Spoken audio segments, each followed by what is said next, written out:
The 5th edition Dungeon Master's Guide describes a non-player character as any character controlled by the Dungeon Master. NPCs can be enemies or allies, regular folk, or named monsters. But how do we make these NPCs come alive in our game and become memorable parts of our shared story?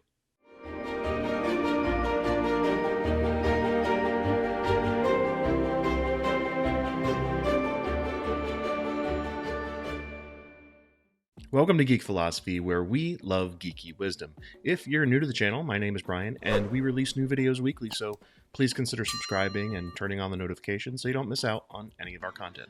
Although this is another how-to video, please know that I write the title in a way so that it would be better found in search, and not because I have any definitive advice on how to do anything.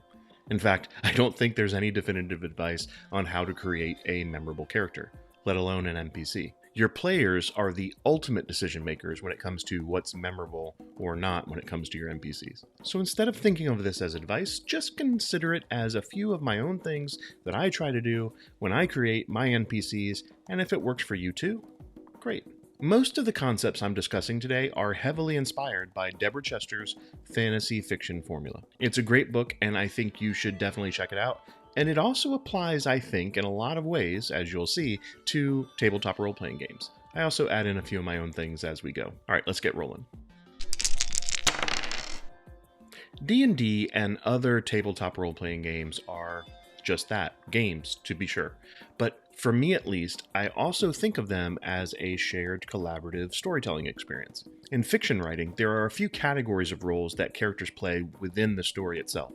It's their purpose and role within the story. This can translate pretty well into role-playing games, and the first category of character roles is primary characters. These characters are the protagonists and antagonists of any story. For our purposes, though, the protagonist is pretty easy.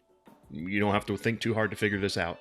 They're your player characters. They are, and rightfully should be, the stars of the story. So even though this may seem obvious and self-explanatory, it's also really important that I don't forget this when I'm developing my campaign. The player characters are the heroes. But that leaves the antagonists up to me. Now this could be an NPC mastermind or even an ancient red dragon. You know, the big bad evil guy of the story. In either case, it's up to me how to develop the antagonist in a way that's meaningful for the story and for everybody at the table. The next category is secondary characters. Broadly speaking, they're either aligned with the PCs on the protagonist side, or they're aligned with the antagonist side, although there can be a little bit of overlap or gray areas. On the PC side, they could be sidekick characters, or mentors, or even love interests. On the antagonist side, think of them as the lieutenants or sub-captains or underlings of sorts. Then there are minor characters. These are the background characters in town or even the service industry types like the innkeeper or the blacksmith. It doesn't mean they're not important, it just puts them in a different category than the main players of the story. By the way, they can also be characters that spread information throughout the story, messengers or singers in a tavern, you get the point. In most novels, the primary characters tend to stay the primary characters, and the minor characters remain the minor characters throughout the story. But in a role-playing game, promoting a minor character to a secondary character can be pretty common. And if the players knock out my main antagonist earlier than expected, the story may call for me to promote a secondary character and make them the new archenemy of my heroes. So now that I've talked about some of the different categories of characters within the story, let me get into character creation. And I don't mean this from a mechanic standpoint. It's really about constructing the character. I'm a D&D guy, but I think this would apply to any role-playing game that I was running. There are four main aspects I consider when I'm talking about character construction: physical attributes, name, psychological attributes, and complexity.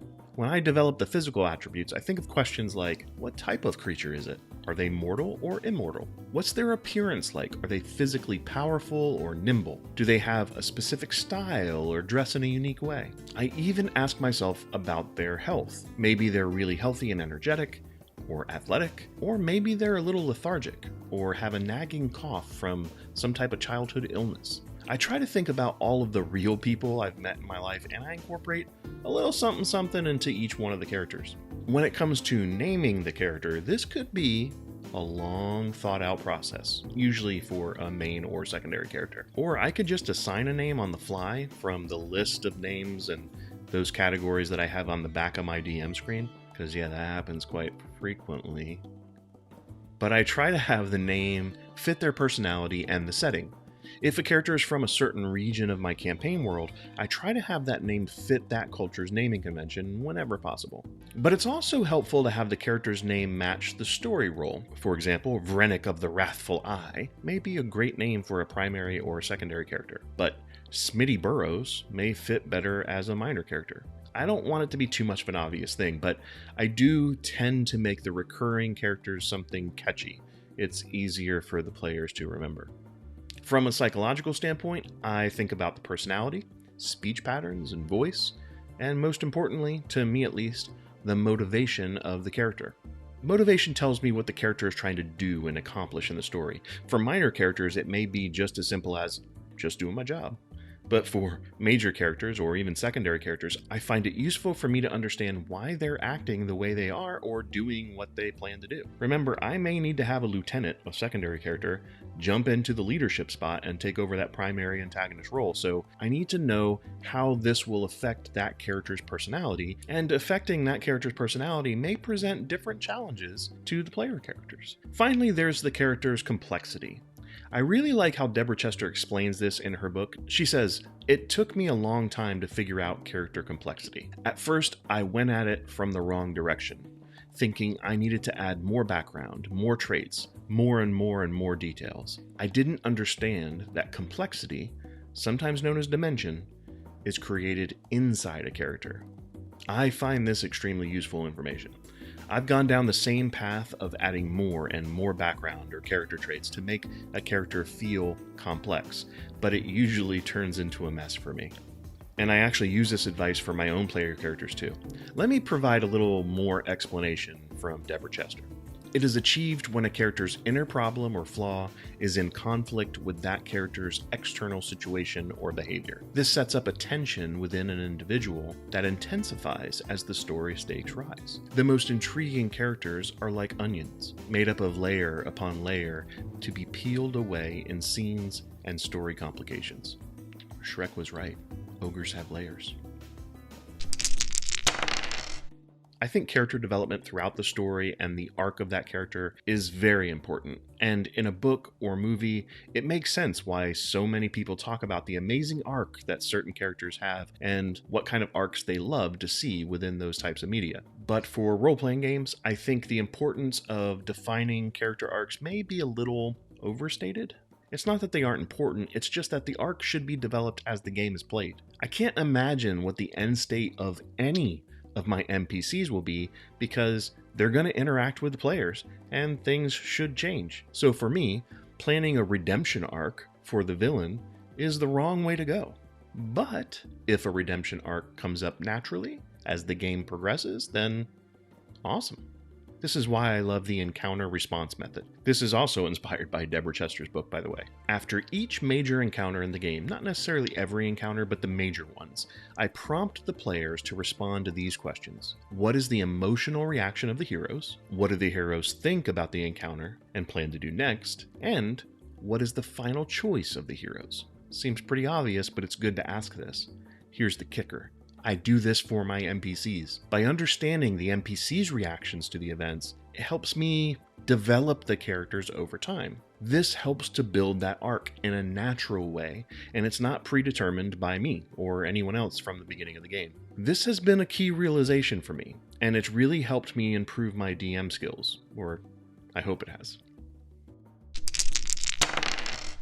Something else that's been a key aspect to me trying to improve my NPCs is deciding how I introduce them to the story. Again, I'll leverage the fantasy fiction formula for some of the basics here, but one method is to introduce a character through conversation. This can be when the PCs are talking to another NPC and that NPC does a little bit of name dropping. For example, the PCs speak with a little girl they met on the way to town, and she says, "You're all really nice. I hope you don't run into Drimby at the inn." So now the character's in the story, even though they haven't met that person.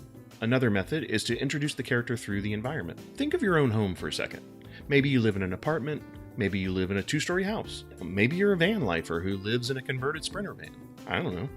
Someone else coming in and exploring these environments would give clues to who you are. It doesn't necessarily define everything about you, but if someone were to search through your home, whatever it is, they're going to learn more about you than if they just walked by you on the street. If a character's first encounter with an NPC is investigating their hideout, then they may learn key information about that character and who they are. In a way, I've introduced the character by exposing the PCs to their environment. Okay, here's my favorite one and probably the best method. It's action. That's right, introduce the character through action. It's what most good writers do in their books, and I think it's one of the best ways to do it in a role-playing game. It's usually the most effective way for me because it shows the players who that character is by observation. They get to see what that character does and listen to how they speak or how they treat other people and get first-hand experience about who they are. Whether observing from a distance or being right there in the thick of things, they get to see who that NPC really is and get a feel for the character at the first introduction. My last method is introduction through DM improv. This happens more than you would think in my campaigns. I try to be proactive and think through how I introduce all my characters, but there are some times when I just have to wing it. I don't know if I'm going to have the character introduced because of some overheard conversation. Will they be in the middle of a battle and then that's where they see him for the first time? And sometimes I don't know because I didn't even think of the character yet. I created the character on the fly. Okay, you may be thinking all this NPC development sounds good and it makes sense, but this is a game. How do I actually put this into practice? The simple, although I know it's a little bit of a cop-out answer, is however you can.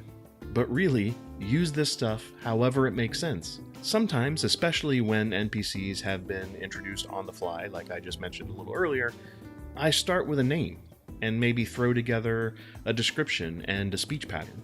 Sometimes the personality develops in the game, maybe even in the first conversation that they have with the player characters. And that's totally valid. That's a good way to do it. Other times, I have a fully fleshed out version of what I think an NPC should be.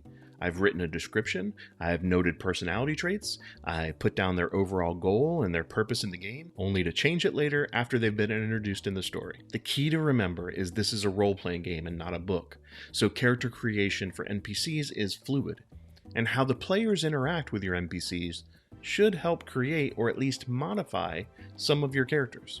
But I've found it very useful that during my post-game planning, I consider all of the things that I've talked about today, and I make notes to stay consistent with who my NPCs are turning out to be. Like I said in other videos, Dungeon Masters are players too. And this is my chance to play the characters. And I want to do so in a way that feels fun and rewarding, and in the end, makes the most sense for the story, because it adds to the immersion into the story for everyone at the table. Thanks for sticking with me while I discuss my take on creating memorable NPCs. I'd like to leave you with a little bit of geek philosophy from the one and only Stephen King. I try to create sympathy for my characters, then turn the monsters loose. Cheers.